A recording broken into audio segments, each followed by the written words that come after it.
রানাস কিচেনে আপনাদের সবাইকে স্বাগত। আশা করি সবাই ভালো আছেন। আজকে আমি বানাবো চিকেন কষা। এই কষা চিকেন বানাতে কী কী উপকরণ লাগবে চলুন দেখে নিই। টমেটো, পেঁয়াজ কুচি, হলুদ গুঁড়ো, লঙ্কা গুঁড়ো, জিরে গুঁড়ো, ধনে গুঁড়ো আর বড় সাইজের পেঁয়াজ। প্রথমে মশলাতে জল দিয়ে গুলে রাখবো। এখন মিক্সি জারে রসুন, একটি পেঁয়াজ, একটি টমেটো ও 1 ইঞ্চি আদা দিয়ে পেস্ট করে নেব। আমার কাছে আগে থেকে আদা বাটা ছিল বলে আমি সেটিই দিয়েছি। পেস্ট তৈরি হয়ে গেছে।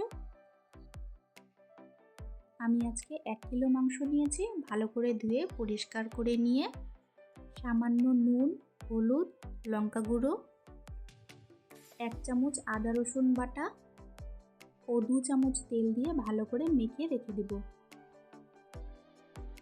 আজকের রেসিপিটা যদি আপনাদের ভালো লাগে আমার চ্যানেলটিকে লাইক, শেয়ার, সাবস্ক্রাইব করে আমার পাশে থাকবেন। এরপর কড়াইতে পরিমাণ মতো তেল দিয়ে পেঁয়াজ কুচি দিয়ে দিব। আমি এখানে দুটো মিডিয়াম সাইজের পেঁয়াজ নিয়েছি। পেঁয়াজ হালকা লাল করে ভেজে নিব।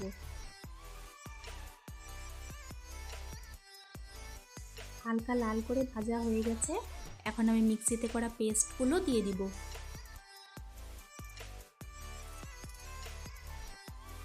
সব কিছু ভালো করে কষিয়ে নিব।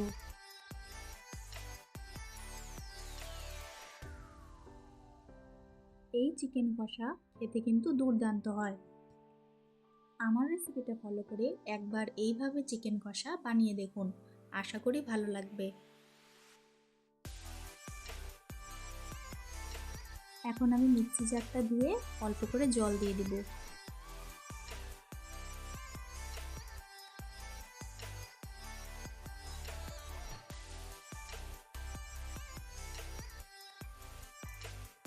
পেঁয়াজ, আদা, রসুন ভালো করে কষানো হয়ে গেছে।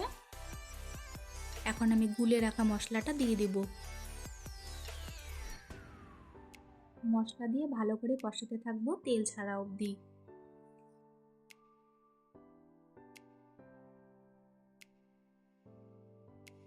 মশলা থেকে তেল ছেড়ে এসেছে। এখন আমি ম্যারিনেট করা মাংসগুলো দিয়ে দেব।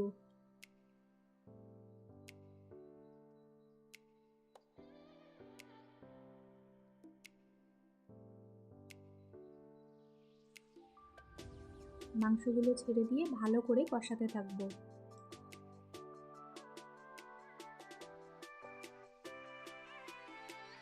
মাংসগুলো একটু টাইম নিয়ে কষিয়ে নেব। এরপর 5 মিনিটের জন্য ঢাকা দিয়ে রেখে দেব। স্বাদ মতো নুন দিয়ে দিব।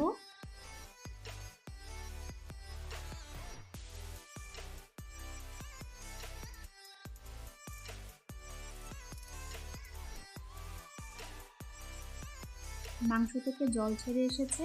এখন এই জল শুকিয়ে নেব।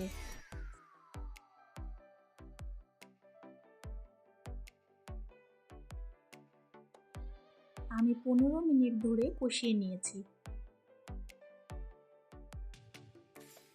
এই চিকেন কষা যত কষানো যাবে টেস্ট তত বেড়ে যাবে।